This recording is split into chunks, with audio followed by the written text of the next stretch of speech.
Kami menerima laporan dan aduan Itu omong kosong, itu bohong besar. dari banyak pimpinan dan kader Partai Demokrat Saya terus terang tersinggung menuding saya mengikuti dan terlibat dalam kudeta. tentang adanya gerakan dan manuver politik oleh Jangan sembarang memberikan statement ke publik. segelintir kader dan mantan kader Demokrat.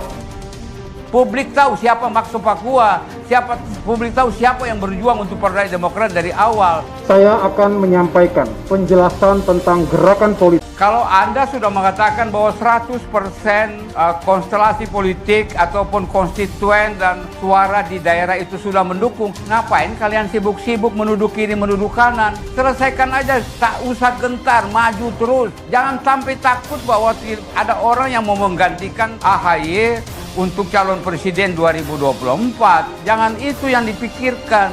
Bangun partai ini sesuai dengan platformnya. Bangun partai ini adalah partai rakyat Indonesia, partai modern, bukan partai sebagian orang. Sehingga semua orang merasa happy dengan adanya partai ini.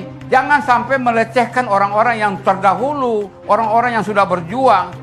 Benar nggak tahun 2015 Pak Muldoko datang dan kemudian masih sebagai Panglima TNI waktu itu Muldoko mau kudeta lah, kudeta apa nih di kudeta? Anggaplah begini ya, saya punya pasukan bersenjata nih, anggaplah Panglima TNI pengen jadi ketua Demokrat. Emangnya gue bisa itu gue todong senjata itu para DPD, datang sini, gue todongin senjata. Semua kan ada aturan, ada ART dalam sebuah partai politik dan lucu-lucuan begitulah.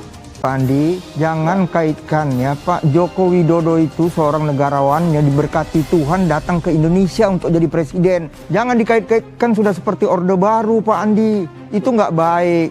Belum lagi beberapa statement, ya, satu DPC dikasih 100 juta. Sudah ditanya oleh sahabat-sahabat wartawan, kelabakan, ada buktinya. Nggak ada buktinya? Nggak ada. Oke. Belum lagi, ini banyak ya, Pak Muldoko mau jadi calon presiden pakai Demokrat, jangan gitulah. Pemerintahan Pak Joko Widodo, semua pembantunya tidak ada yang ngebalelo. Tidak ada di benak mereka sekarang ada yang mau jadi calon presiden. Semua menteri itu mantap, mereka kerja mendukung Pak Joko Widodo. Jadi tolong dong, jangan nggak baik. Jaga perasaan Pak Muldoko.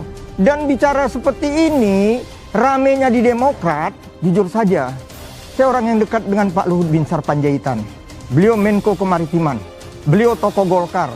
Emangnya kader nggak ada juga yang datang ke beliau? Ada juga kok.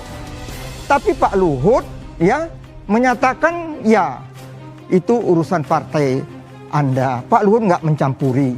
Begitu juga saya lihat Pak Muldoko, tegas kok dia katakan. Apalagi dibawa-bawa sebagai pejabat negara. Tegas beliau mengatakan, saya sebagai pribadi Muldoko, jangan gitu Landi. Hormati. Kalian ini sipil. Ya, tapi saya ini keluarga TNI, saya mantan ketua FKPPI. Apa kaitannya menurut? Hierarki, nggak baik seorang mayor itu bintang 4. Hormati, ada faksun di TNI, mau purnawirawan maupun yang masih aktif. Saling menghormati. Ini sekarang yang menyerang Pak Muldoko siapa? Orang-orang lingkungan AHY. AHY tegur dong itu. Dan Pak Marzuki, dia nggak bisa nerima, saya bisa ngerti. Oke. Beliau masih kader kok. Kalau saya mantan kader beda. kami tidak mengkait-kaitkan dengan Pak Jokowi, cuma mengatakan kami kirim surat kepada Pak Jokowi. Sama begini, kami juga meminta kepada mereka yang berkuasa, hormatilah kedaulatan Partai Demokrat. Kita tidak boleh terlalu jauh. Kenapa? Ini masih di dalam kawasan internal. Selesaikan di dalam internal sehingga bisa dicapai sebuah kesepakatan, solusi untuk kemaslahatan partai ini ke depan. Jangan tiba-tiba kita kayak orang panik, lantas nuding sana, nuding sini. Saya terus terang tersinggung. Menuding saya mengikuti dan terlibat dalam kudeta. Kudeta apaan? Itu sebuah pemikiran yang bodoh, pemikiran yang tidak tahu etika politik. Nah, itu yang disampaikan. Nah, saya pikir konferensi pers Agus Harimukti Yudhoyono yang telah melibatkan pihak eksternal adalah tidak tepat, padahal hal ini sepenuhnya urusan internal partai. Jadi aneh gitu ya, ketika kemudian terseret-seret ke Pak Presiden dan pejabat penting pemerintahan lain. muda adalah kekuatan. Muda adalah kekuatan. Kalau memang sudah begitu, selesaikan dengan kemudahan yang ada itu, jangan melibatkan siapa-siapa. Untuk apa melibatkan, ya menulis surat ke Presiden Jokowi, apa hubungannya Pak Jokowi dengan Demokrat? Dalam hal ini saya mengingatkan, jangan dikit-dikit istana. Jangan dikit-dikit istana.